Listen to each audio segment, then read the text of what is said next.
know, he's a world famous figure. He's been on the cover of Time magazine. Everybody in America knows his name. Well, I was exaggerating a bit, but I thought in his own city there isn't a street or a Platz or nothing. And to this day there's nothing. You can go to Küsnacht even. People have said at the train station, ask, where is Jung's house? And they say, who? Jung? Yeah. But that's the way the Swiss are often. Yes, I was wondering why you think that is. I think there are a number of reasons that Jung is not more honored in Zurich. One, he was an outsider and a controversial figure. An outsider, not in the sense that he wasn't Swiss, but he came from Basel. And he was to the Swiss mentality, he was a strange person. He was not a conventional Swiss doctor. And also his reputation was badly tarnished in the 30s by his all the controversy about Germany, and was he too involved with German doctors and the professional association, and too optimistic about what was going on there at first, and so on. And that has remained on his to his detriment to this day around the world, also in Switzerland. So I think that was a reason. Plus, I think the Swiss tend not to hold up people too much. You know, it isn't common for a street to be named after an individual. There are a few in Zurich. Pestalozzi is a place, you know, he's a famous 19th century educator. And Gisson, who was a general during the First World War, and so on. There are a few, but they were really public figures. And Jung didn't achieve that level of recognition in Switzerland. He's much more famous internationally than he is. Well, and I was about to say that that's partly due to you, you know, in a sense that I was wondering whether there might be a connection between, you know, the huge impact Jung had and then not finding these things in Zurich, and what you have done, what has been a big part of your professional life, which is to facilitate pathways to develop analytical psychology in so many different ways and in so many different cultures too. Yes. Well, I think what happened was that once I got involved in the Jungian community, which I didn't know existed at first, and during my training there wasn't much of a sense of that. But when I went back to the States, and you know, the years, I went back in 1973, and the next 15 to 20 years were a boom time for Jungian interest in the United States. Huge conferences developed, and I got involved in starting training programs immediately. When I got there, the Interregional Society was formed, and then Chicago, and I was very involved in those. Became a supervisor way before my time. I was only 30 years old when I began. But they needed people to, you know, contribute. And I got involved in this field, and I started thinking about it as a field. And I think I developed the kind of relationship to this field that my father had to his congregations. I mean, if I look at patterns, a kind of a feeling of service. You're serving a community. And so a lot of the things I've done have been, when people ask me, why are you doing that? You aren't getting paid very much for it, or, you know, it's been hard for me to figure it out, but I think this notion of service has been absolutely critical. So that's the identification with your father at some level. Yeah. Can we go back just a bit, because my fault for taking us on a bit, but what was it like to train in Zurich when you trained?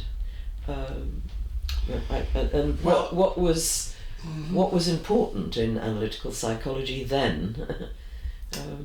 It was so different from any educational institution or experience I'd ever had, in that it was so minimally structured.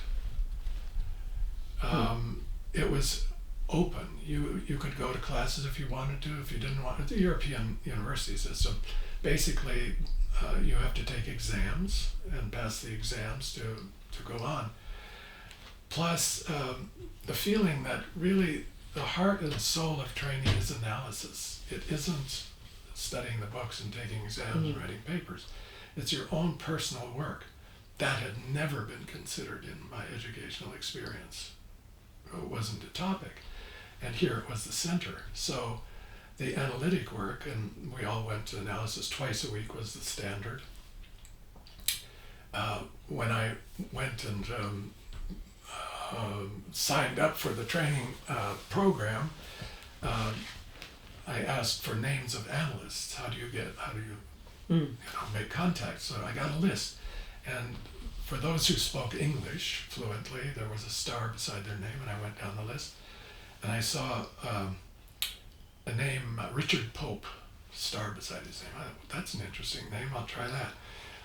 English, obviously. And I called him on the phone, and he answered it. And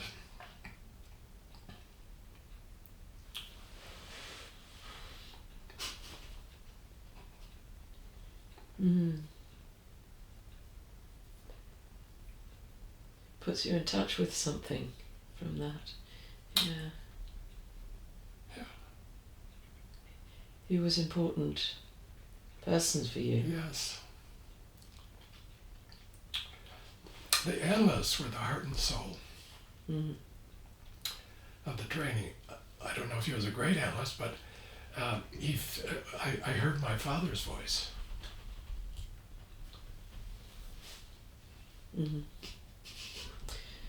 Well, I was going to ask you, it's clear, don't have to ask you, that somehow analysis with him was very profound. Very profound, yeah. Well, and engaging with dreams, and he had a wonderful sense of humor. He was English, went to Oxford, very intelligent man. He wasn't a writer. He was a pretty good teacher, but he was a wonderful analyst with a very light touch. And so I could talk about anything, and we could laugh, and he was very engaging, didn't talk too much, let me fill the space. He had just the right touch for me. And then it was required to see two analysts during training, a man and a woman. So my second analyst was Hilda Binswanger, and I chose her. I can't remember if I had a dream. I think I had a dream about her after I heard a lecture of hers. And she was the daughter of Ludwig Binswanger, so she had this existential background. She was a Jungian, but also existential. And she had visited Freud with her father when she was a child. And so she gave a very different perspective from Pope's, who was von Franz, classical Jungian. But what was it, well, as you know, in the UK, we've always had a system, you have one analyst and not two during training.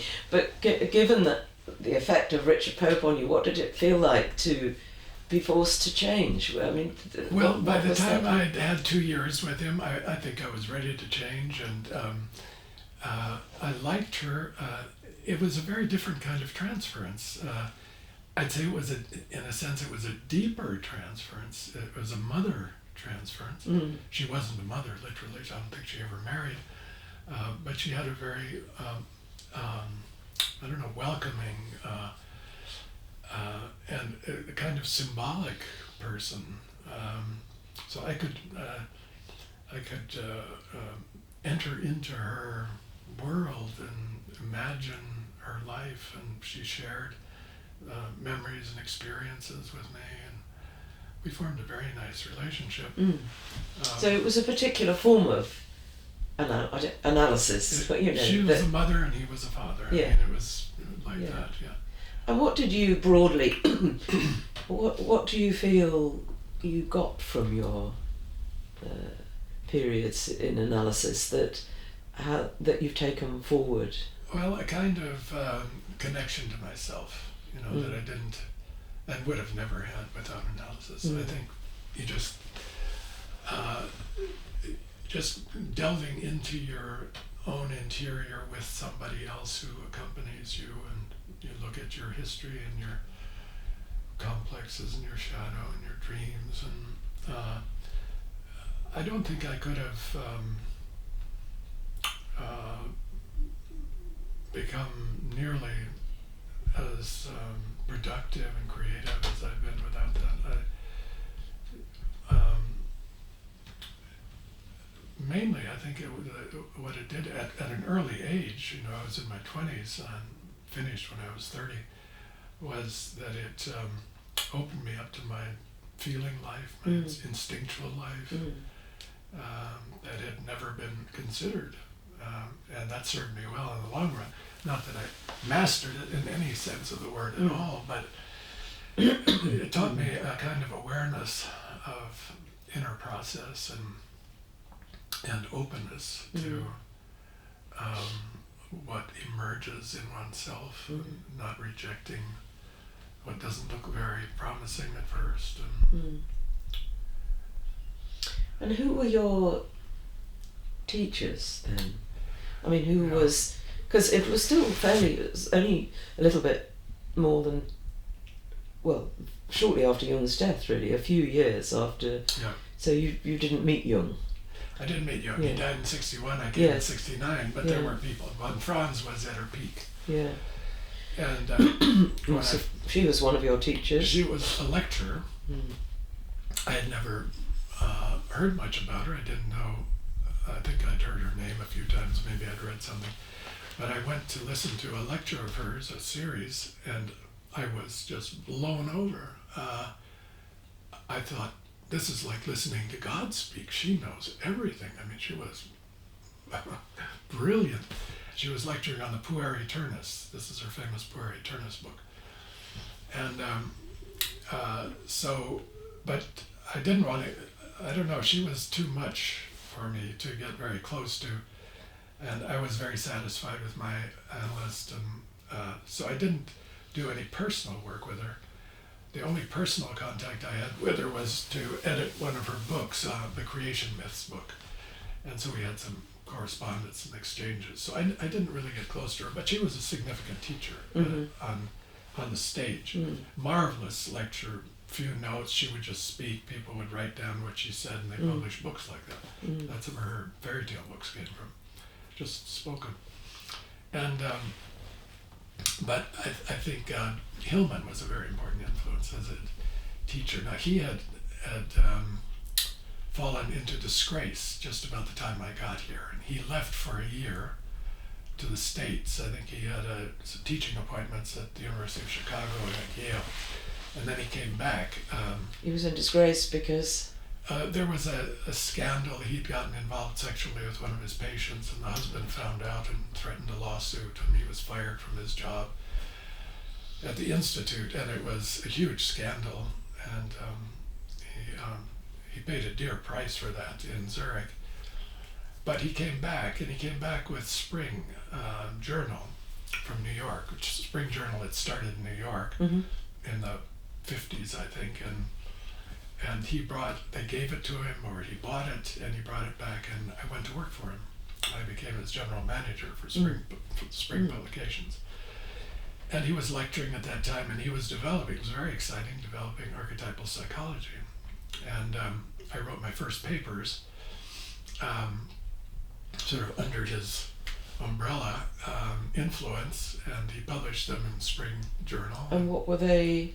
They were on Greek mythology and psychology. Hephaestus, a paper on Hephaestus, a paper on Narcissus. So I'd pick Greek figures that had some connection to psychological themes and give them interpretation. So those were my first papers in mythological, psychological studies, or archetypal psychology, as he came to call it later.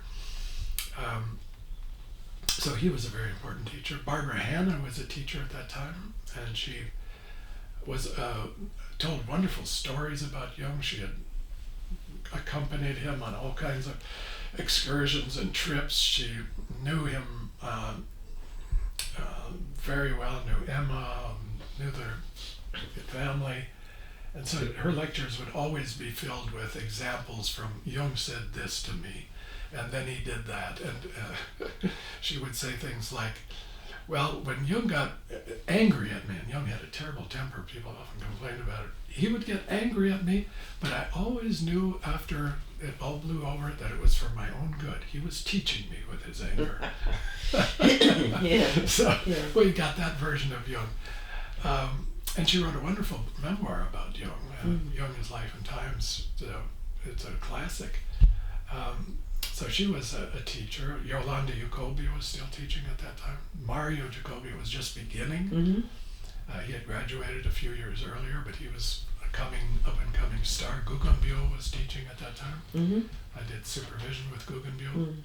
Well, these were very important figures in my formation. Well, very, yes, lucky to have all those Yes. figures. And how did you develop a clinical practice then? How did it work at the time you trained? How did you find Here in patients? Zurich? Yes, before you went back to the States. Yeah, you had to do supervision, of course, during the control stage of training. And those came through a service at the Institute. They would be referred to the students. So I got my first student analysts practice cases through the referral service. I can't remember how many I had, maybe a half dozen or so. In English or in German? Mostly in English, but I could work in German, so I had a couple in German.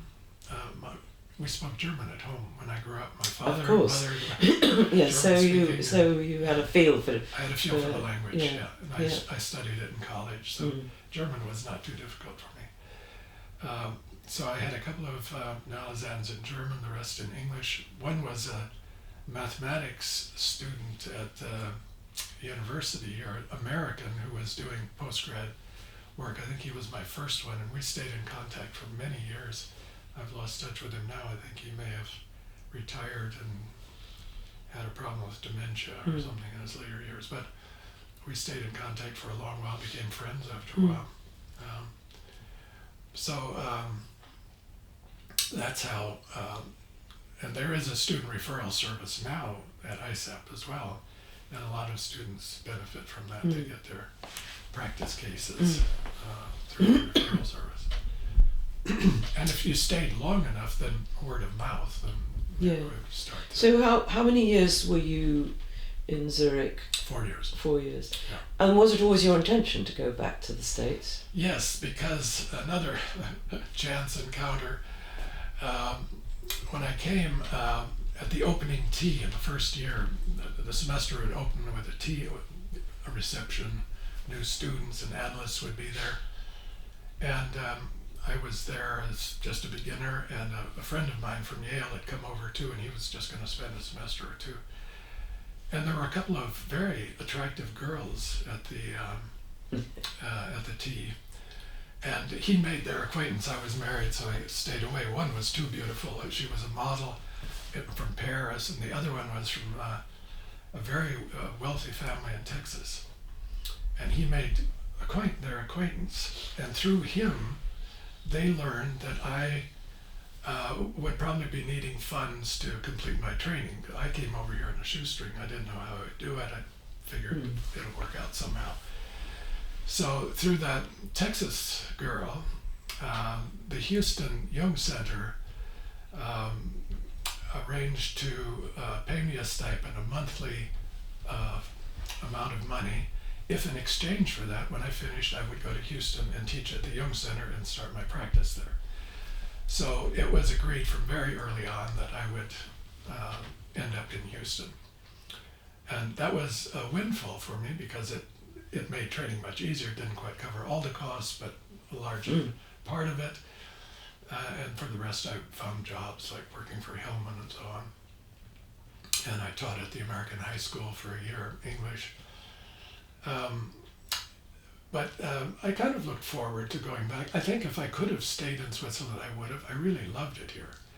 I love this country, and just the culture, the politics. It's quiet, it's safe, it's reliable. It's a very nice place to live. And the Jungians were here, and I had lots of friends in the Jungian community by that time. So if I could have, I would have stayed here, but I couldn't. So I went back to the States under that agreement. And that's where you met Jan. That's where I met Jan. Yes, so there must have been a huge personal upheaval. Huge. You were married to one person. Yes, yeah. That was part of my life in Houston. That upheaval, going through a divorce, and then getting involved with Jan and children. She had a couple of children, I had a child. Well, how do we manage that? So we had to sort all that out, and then we moved to Chicago after I was in Houston a total of 3 years. So it was a very difficult time. Turbulent, yes. Turbulent. Yeah. I learned a lot in that time. It was a huge life experience. And out of that grew my book, In Midlife. It was a little early midlife, but it was like a midlife crisis, going through dissolve, liminality, reorganizing yourself with a new set of goals and identity and so on. And the book In Midlife is based on that experience, although I don't include the experience in the book, but it's what the book grew out of that experience. Well, that might be a nice time to talk a bit about your writing. You've written an awful lot, and what struck me about, I haven't read everything that you've written, but I've read quite a lot, and Jung's Map of the Soul is a book I think it's absolutely best sort of introductory text that I always recommend to pre-trainees and trainees, because it's so beautifully written. But I think what struck me about your writing, well, firstly how close you stick to Jung always, but never repetitively, and that's the thing that struck me most, that how how you bring your own thinking and ideas to this sort of bedrock of of Jungian understanding. So I was going to, you started already, but what stimulated you to, what helped you to write, or what was going on that made you think, I think I do want to write? And how has that evolved? Yeah, I've always written something, in school, and I was an English major, we had to write a lot. So you could always write? Could always write, yeah. But, there are different ways of writing, and when I think about my books, they're different in a certain, some are more personal, based more on personal experience, some are more expository, like Jung's Map of the Soul, explaining Jung's basic ideas.